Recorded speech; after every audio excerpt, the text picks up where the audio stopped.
Hey guys, Thomas Cecily Jr. here, aka Mustached. I'm here to review Ghost in the Shell. Now, quick disclaimer, I've never seen the original source material for Ghost in the Shell, so I went in completely blind. That also includes not looking at any other reviewers talk about this movie, so I went in completely blind, not knowing the source material, not getting any sort of bias feelings toward this movie, just trying to figure out what this movie is all about, completely separated from anything. So here we go. We follow Scarlett Johansson, and she's this major character who pretty much virtually almost died, I guess, and what remains of her mind is put into this robotic body.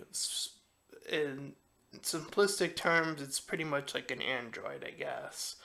Uh, so her doctor talks to her about what happened, and we find out that she's attacked by terrorists, supposedly, spoil stuff for later on, but for now, she's been attacked by terrorists, and she's given this new body, and we didn't really get to see her train, but this passage of time I think passes by where she gets all this gear and equipment that helps her become this sort of weapon that they use. This military guy, I don't remember his name. He's not really that memorable, to be honest. I'll just call him the Marine guy because that's pretty much the trope that he is.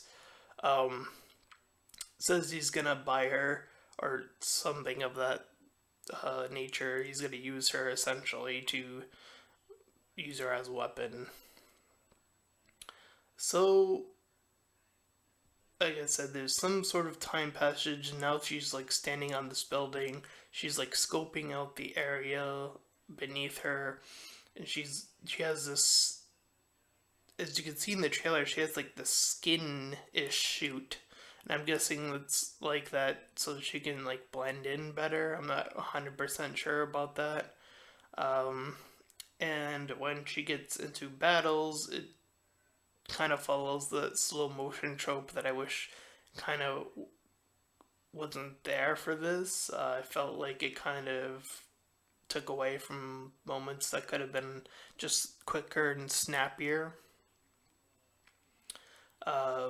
But it did make me think if like anyone had like infrared like scopes, because there are other beings in this world that are modified, so it's kind of odd that they wouldn't no one would consider doing that so they could tell where someone like her was. But anyways, I guess it's for convenience so that she could be like a silent warrior or whatever.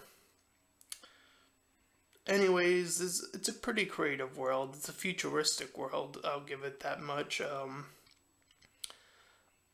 The things that we see are very digital and big and oversaturated with that sort of digital vibe.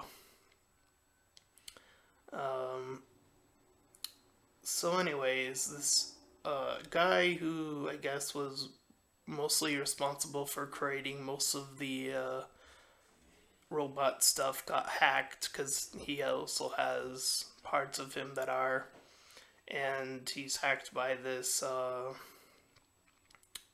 In the trailer, you see it. It's like this really quick thing where they're taken away by these like warrior robot things. They're like they're like, oh man, I forgot what they were. I'm forgetting the word now. But anyway, they're taken away,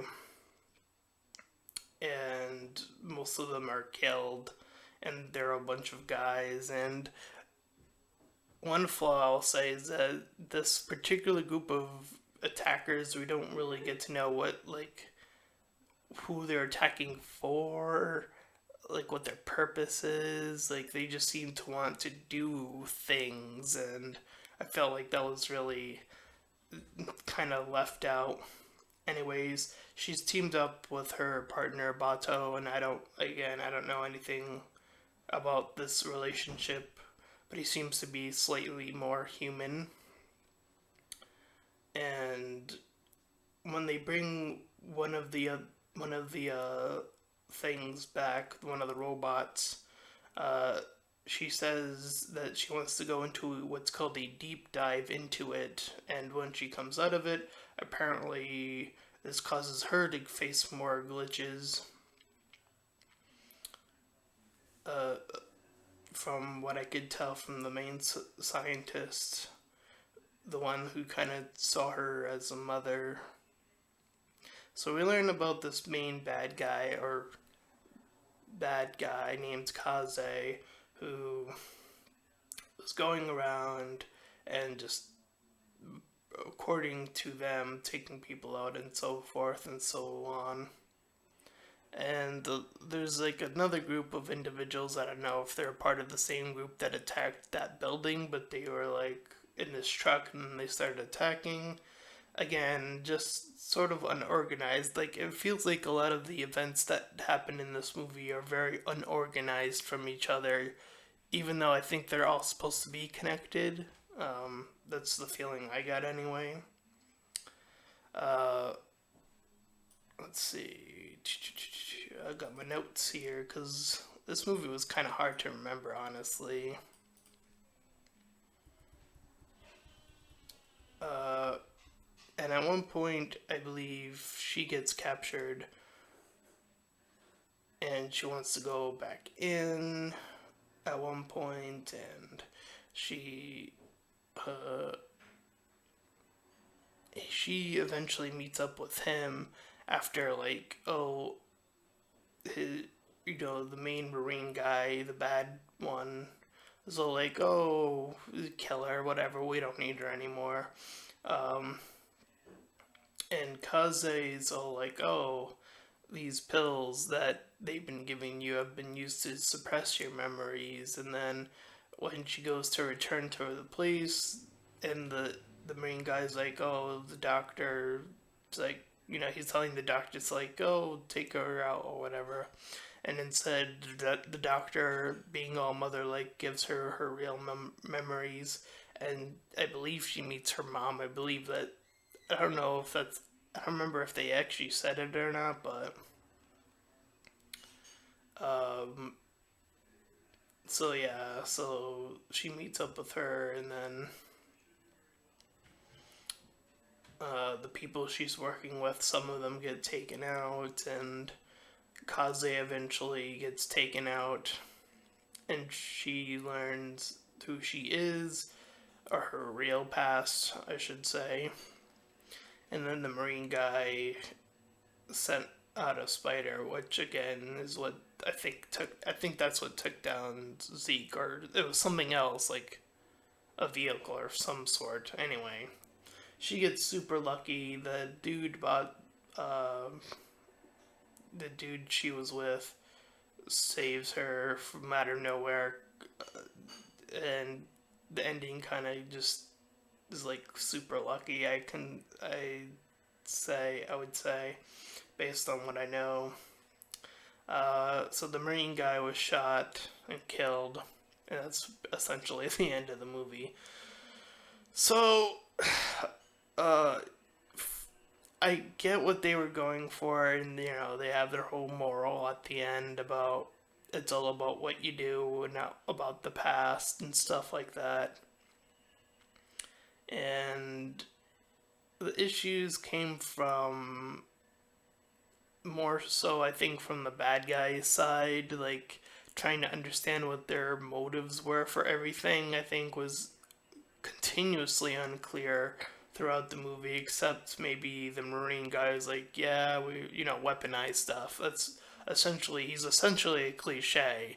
Um, that's what he's amounted to. And everything else, it feels a little bit clunky. Again, just the way things feel organized. Her character seems to go through very little emotion, and like, that doesn't make that much sense to me, since you know, like she has the mind of a human. I think like that's what the movie's trying to point out. I think, but she seems to behave very robotically. And I don't know if that's like a part of the original Ghost in the Shell. Maybe she was like that. Again, I don't know. So, based on this movie, I can only assume that's, I don't know, like, I can't tell. So, to me, it personally felt boring. Like, maybe the original character is more interesting. Again, I don't know. So, there's a lot of that going on.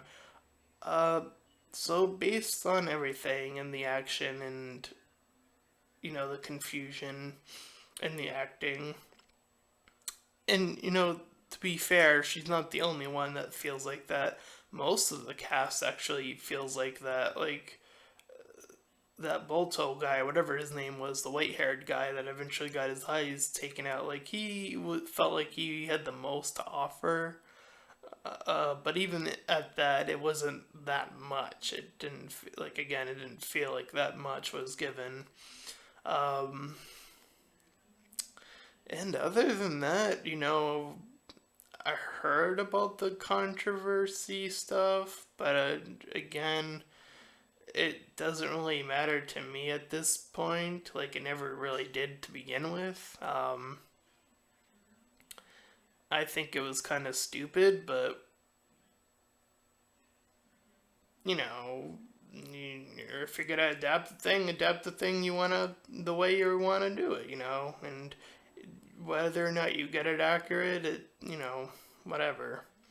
Uh, so from that, I would score this movie a 4 out of 10. I think I would give it. It feels again pretty messy, pretty unorganized, and I felt like again more not felt on the villain's perspective. I felt like there could have been a lot more there. Um, and even from our main character, I felt like what we got wasn't enough. And even her comrades in battle didn't really offer that much else either. So, yeah, I can't say it's a great movie. It's a bit of an action film, I guess, technically, with a bit of a message at the end. Um, but I'm pretty sure there are other movies that have this sort of moral that have been done better. So that I'll say that much. But it feels like it almost feels like this would have been, as far as timing is concerned, like this would have probably felt like a better summer, just like popcorn movie. That's what it feels like to me. Just mindless summer popcorn film. So if you want to see a mindless popcorn film that deals with robots and trying to figure out who you are, I guess check out Ghost in the Shell. And if you don't know anything about it like I do, uh, you might enjoy it. I don't know. So take that as you will. Anyways, I'm Thomas Cecily Jr. here, aka Mustached, and I'll see you guys next time. Bye!